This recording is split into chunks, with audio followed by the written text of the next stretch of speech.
दोस्तों, प्राचीन काल में कई धुरंधर हुए जिनकी शक्ति के आगे देवता भी नतमस्तक हो जाते थे। लेकिन पौराणिक काल में एक ऐसा धुरंधर भी था जिसे देखकर स्वयं भगवान श्री कृष्ण भी भयभीत हो गए थे। एक ऐसा धुरंधर था जो अपने बाणों से समुद्र को भी सुखा सकता था, और एक ऐसा धुरंधर था जो क्षण भर में पूरी सृष्टि का विनाश कर सकता था। सभी के पास एक से बढ़कर एक दिव्य अस्त्र थे, लेकिन सर्वश्रेष्ठ तो सर्वश्रेष्ठ ही होते हैं। आखिर कौन था सर्वश्रेष्ठ धनुर्धर? क्या अर्जुन सर्वश्रेष्ठ था? नहीं। क्या कर्ण सर्वश्रेष्ठ था? नहीं। आप जितना भी सोच लें अंदाजा नहीं लगा पाएंगे कि पौराणिक काल का सबसे श्रेष्ठ धनुर्धर कौन था।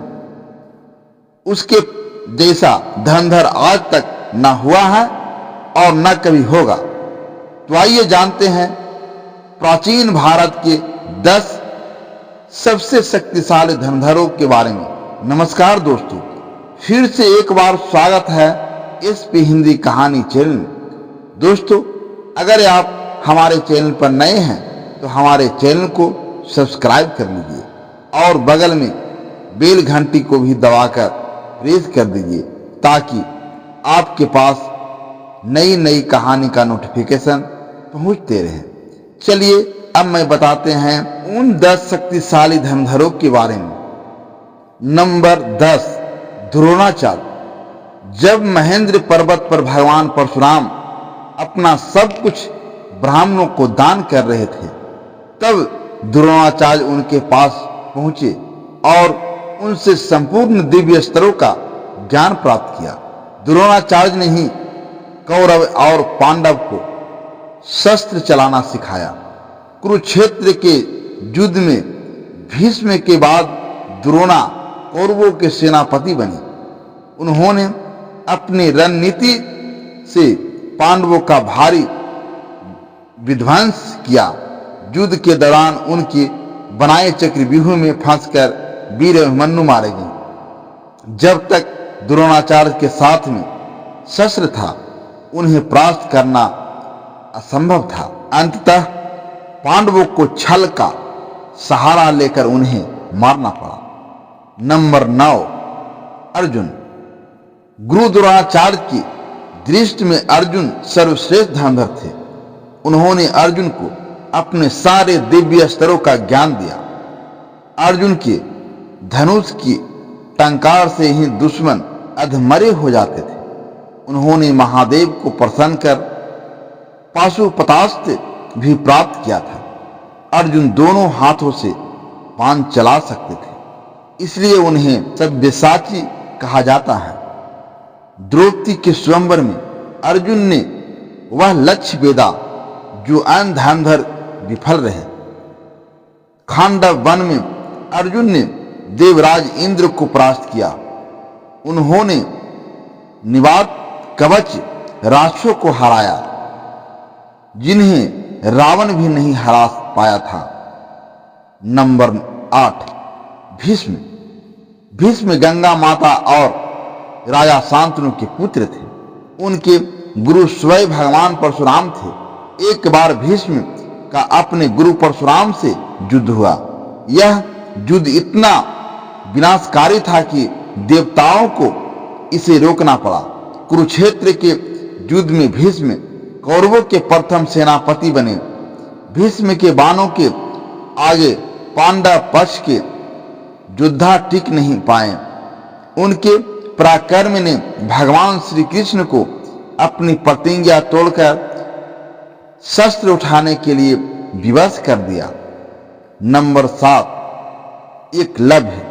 महाभारत काल के एक श्रेष्ठ धनुर्धर एकलव्य ने गुरु द्रोणाचार्य को मन से गुरु मानकर धनु विद्या सीखी। उन्होंने बिना शिक्षा के ही शब्दवेदी बाण चलाना सीख लिया।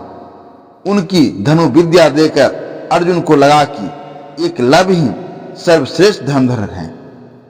गुरु दक्षिणा के नाम पर द्रोणाचार्य ने उनका अंगूठा कटवा लिया। इसके बाद भी एकलव्य ने बिना अंगूठे के धनुष चलाना सीखा। भगवान श्री कृष्ण ने कहा था कि यदि एकलव्य का अंगूठा न कटा होता तो वह दूसरा परशुराम बन जाता। नंबर 6, बर्बरी। बर्बरी घटोत्कच के पुत्र थे। उनके पास ऐसे 3 बाण थे जिनसे वह पल भर में कुरुक्षेत्र का युद्ध समाप्त कर सकते थे। उनकी शक्ति से चिंतित होकर भगवान श्री कृष्ण ने उनसे उनका शिष्य दान में मांग लिया।